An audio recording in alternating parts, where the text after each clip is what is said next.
morning. I'm starting before my coffee right now because I got up late. You know those mornings where you're just like, oh, I'm so tired? Well, I'm having one today. So if you hear that noise in the background, that is my milk frother, frothing my milky water. Um, um, oh my god, I forget names, I swear. It's so painful. Um, Collagen. My collagen water cream mixture. I tried on a dress that hasn't fit me in months because although I weigh less than what I weighed when I bought it, I cannot. Oh, it's done. It's cream time. Um, I could not button it because all my COVID weight has come back in my belly. You know, the healthiest place to gain weight. Not. So I'm gonna try and get 3 videos done. So it's not going to exactly be Coffee with Tina in succession, but the method to my madness is you didn't get any videos this weekend, but if I stack some up ahead, then you will have short videos on the weekends as well. I took the weekend off, as you may have noticed. We didn't do a heck of a lot in my weekend off. I kind of did on Sunday. So Saturday we went to coffee, and then we got errands done, like we needed to go to the grocery store. Um, we needed we went to Target. We sat around at coffee for a long time. Then we went and got groceries, and then we went to a department/grocery store because I needed cleaning products, and the grocery store we go to has not. I go to the health food grocery store for groceries because we're like on this diet and we want grass-fed meat, and that's the only place that can guarantee that. And we buy cream that is grass-fed cream, and so we pay more. Yes, we do. We pay a lot more, but we also don't eat very much. So because the foodstuffs are very narrow. We do keto, and basically we do meat and dairy, and that's it, with a few vegetables. For me, David doesn't do vegetables. I do vegetables because I like the vegetables. Um, did you ever think a human being? I never thought that those words would come out of my mouth. But when you're down to like nothing, vegetables are lovely. We also have a few berries. But we try to make those foods as healthy as possible. But when it comes to cleaning products, I like bleach with chlorine in it to clean things. And the only bleach they had available at the grocery store was non-chlorine bleach. I'm not quite sure how we define chlorine without, or bleach without chlorine, but hey. So we had to go to a regular store to find cleaning products. I think I needed that, and we needed something else. Oh, toothpaste. Toothpaste! I like Colgate. I like Colgate Total. I've been using it ever since I stayed in a hotel room 10 years ago, and they gave it to me in the hotel. It's like my toothpaste. It makes my teeth feel clean. I also needed some mouthwash, and they had Tom's. They had one toothpaste brand at the grocery store. So, yeah, we had to go to 2 places. Plus, I got another coffee at the other grocery store. Only, note to self, don't eat coffee at 8 p.m. because you don't sleep. I drink my coffee too late. Anyway, so, yes, no stitching yet. Have you seen any stitching? So the first thing I want to talk about today is that on Sunday, I had a meeting with the Edwardian Society of Portland. I need to get the order right because I always say Portland Edwardian Society, but it's the Edwardian Society of Portland. I met with them for we had a very long meeting, but it was kind of cool. They presented some ideas. They're calling it a tablecloth dress, but it's a tea gown. And just so happens, like, I bought a bunch of tablecloths. Woo! I didn't even know this was coming, and I already had that in mind. And then, and I showed you that last week. And then, they also talked about, oh shoot, what's it called? I can't think of it. Oh, reform dress. They talked about doing a reform dress that looks really cool because basically you take 4 yards of fabric. I think it depends on your height, so I might need more than 4 yards. I don't know, because I'm 5'8", and if it's 8 inches from here, I need 10 feet of fabric. That's 3 feet is a yard. 12. Yeah, I got enough. So 4 yards of fabric, right? Am I right? No, I might need a little more than 4, maybe 4.5. 4 yards of fabric, and then you just basically cut out a neck hole, and you measure your shoulders and you measure your bust, and then you make this dress, and it's an empire waist dress that is very simply made. I'll probably have to do armhole gussets because I'm going to do armhole gussets. And then the point is that you embroider all over it.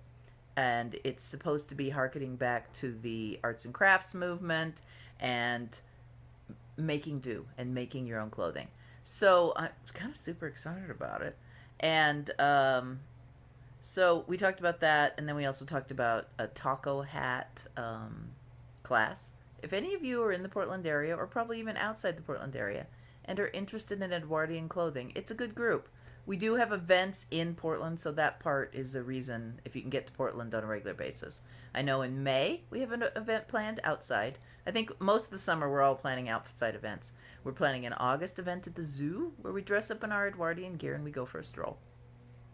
But I had already started work on my Armistice Blouse, which is the pattern I showed you last week. And it's a World War One. I did say two in the video. It's a World War One styled blouse when the neckline started to drop a little bit and the skirt started coming up a bit. They also were preserving fabric because of the war effort, so skirts narrowed down a bit. But this Armistice Blouse, I was just going to use sort of as a mock-up, and I had found a sheet from the 50s, 60s or a sheet set from the 50s, 60s that was, I thought, pretty and appropriate. And I was going to harvest it and use it for clothing. In this case, it ended up being the blouse.